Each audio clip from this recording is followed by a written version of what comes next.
Oke, terima kasih Pak Bungkus, terima kasih Anton dan Mas Ibnu ya, Kang Ibnu tadi ya, sudah menyampaikan proposalnya. Cukup menarik studinya, saya cukup enjoy bacanya ya. To the point aja mungkin ya beberapa concern saya. Yang pertama adalah masalah measurement, pengukuran ya. Jadi ketika teman-teman mau mengukur keterbukaan informasi, terus hanya menggunakan satu measure yaitu indeks keterbukaan informasi, IKIP ya, indeks keterbukaan informasi publik. Teman-teman berpikir apakah itu sudah merepresentasikan konstruk dari keterbukaan informasi publik gitu ya. Jadi harus dipertimbangkan juga bagaimana indeks ini dibentuk, ya kan? Jadi kalau bisa jangan take it for granted, jangan karena indeksnya dipublish oleh lembaga yang pemerintah atau datanya available, seolah-olah itu sudah mencerminkan keterbukaan informasi yang teman-teman mau ukur gitu. Jadi kalau bisa ada multiple measure, saya kayaknya lebih bagus ya. Jadi misalnya nanti ada measure lain yang bisa digunakan untuk mengukur keterbukaan informasi. Itu bisa jadi kayak sensitivity analysis atau robustness check ya. Menggunakan measure lain. Jadi, ini tergantung teman-teman. Saya sih nggak terlalu firm ya. Hanya menggunakan satu measure IKIP ini untuk mengcapture tingkat keterbukaan informasi publiknya yang mau diukur gitu ya. Jadi kalau bisa tolong ya dicoba dipikir lagi, direfleksi, kontemplasikan lagi apakah ada risiko measurement error di situ. Kemudian ada nggak alternatif measure lain ya yang bisa menggambarkan keterbukaan informasi publik. Oke, itu yang utama. Yang kedua kan rencananya mau pakai panel data ya, tapi cuman tahunnya ini agak pendek ya.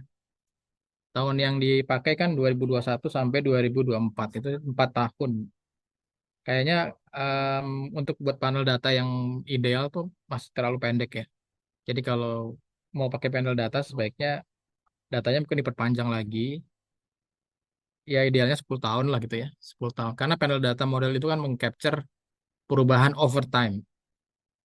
Ya, nanti eh, seiring dengan waktu tuh ada perubahan nggak untuk masing-masing grup. Jadi kan nanti setiap Pemda, ini Pemda kan ya, satuannya ya Pak, no?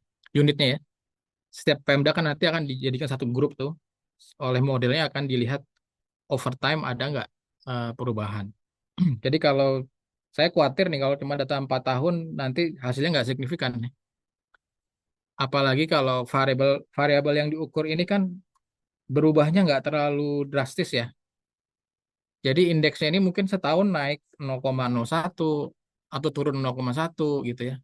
Kan nggak terlalu drastis, drastis tuh perubahannya. Kecuali perubahannya drastis banget gitu. Kalau yang nggak terlalu drastis gini takutnya teman-teman em, nggak nggak nggak bagus hasilnya gitu ya. Tidak sesuai yang diharapkan gitu. Jadi em, ya tergantung sih. Kalau memang datanya, kalau gini, kalau menurut saya sih jangan dulu komit dengan panel data ya. Jadi coba aja ekspor dengan model-model yang lain, pakai mungkin mulai dari simple OLS, kemudian habis itu baru panel data, bisa pakai quantile regression atau bisa pakai eh, banyak yang lain lah, fraction regression juga bisa gitu. Jadi mungkin di awal jangan dulu komit dengan satu metode, takutnya nanti setelah datanya dikolek, datanya nggak terlalu panjang, observasinya, kemudian perubahan variabelnya nggak terlalu banyak juga, takutnya nggak signifikan hasilnya. Jadi kalau teman-teman em, bisa ekspor model lain kan lebih enak ya, gitu. Jadi yang berikutnya masalah tadi mau pakai fixed effect atau random effect. Ya memang standarnya pakai Houseman test ya untuk memilih mana yang lebih bagus. Tapi eh, kebanyakan sih studi sih selalunya pakai pakai fixed effect ya. Karena random effect itu asumsinya terlalu apa ya, terlalu strong gitu. Kan asumsinya itu kalau pakai random effect ada time invariant variable yang tidak terkorelasi dengan error term. Oke, itu kalau itu asumsi random effect ya. Jadi time invariant variable ini tidak terkorelasi dengan error term. Jadi ya dianggap dua ini saling independen gitu ya. Nah, kalau fixed effect itu asumsinya adalah ada korelasi antara time invariant variable dengan error term gitu. Jadi kalau di paper yang pakai panel data selalu menggunakan fixed effect. Walaupun hasil dari Hausman random effect yang bagus, tapi fixed effect kan selalu selalu di tes juga gitu ya. Karena tadi strong assumption tadi yang banyak orang nggak sepakat gitu ya, kan terlalu strong. Itu ya. Kemudian di modelnya, karena udah pakai panel data, saya pikir nggak usah lagi mengkontrol time fixed effect dan pemda fixed effect ya. Itu jadi double double ini ya, double restriction. Malah nanti hasilnya malah benar-benar nggak signifikan tuh. Karena variasinya udah diambil oleh fixed effect-nya, juga diambil oleh proses the meaning di di panel data model gitu ya. Jadi karena pakai panel data, semua hal yang time invariant itu semua sudah diperhitungkan di modelnya gitu. Jadi kan time fixed effect, kemudian panda fixed effect ini kan time invariant nih. Sesuatu yang fix within over time gitu. Jadi kalau udah pakai fixed effect sih, pakai panel data model sih, maksudnya nggak perlu lagi pakai uh, fixed effect lagi di modelnya ya. Kecuali pakai OLS perlu pakai pemda fixed effect atau dan time fixed effect. Oke, terus correlation tadi bagus sih. Anton udah mulai ya melakukan uji korelasi. Saya pikir oke itu ya untuk sebagai early evidence. Cuma kalau bisa ditambahin ya. Jadi kan korelasinya baru baru linear correlation tuh pakai Pearson ya. Bisa jadi kemungkinan ada hubungannya non linear correlationnya ya. Atau yang kita sering sebutnya monotonic correlation. Jadi kalau linear itu kan satu naik satu, yang satunya naik juga satu. Yang satunya turun satu, satunya lagi turun satu. Jadi hubungannya selalu linear gitu ya. Ada kemungkinan nggak kayak gitu. Mungkin yang satu naik setengah, yang satunya naik satu. Ya, yang satu turun satu, yang satunya turun setengah gitu. Jadi bisa jadi hubungannya nggak linear. Ya coba coba dites lagi pakai yang monotonic correlation. Kalau di Stata pakainya Spearman.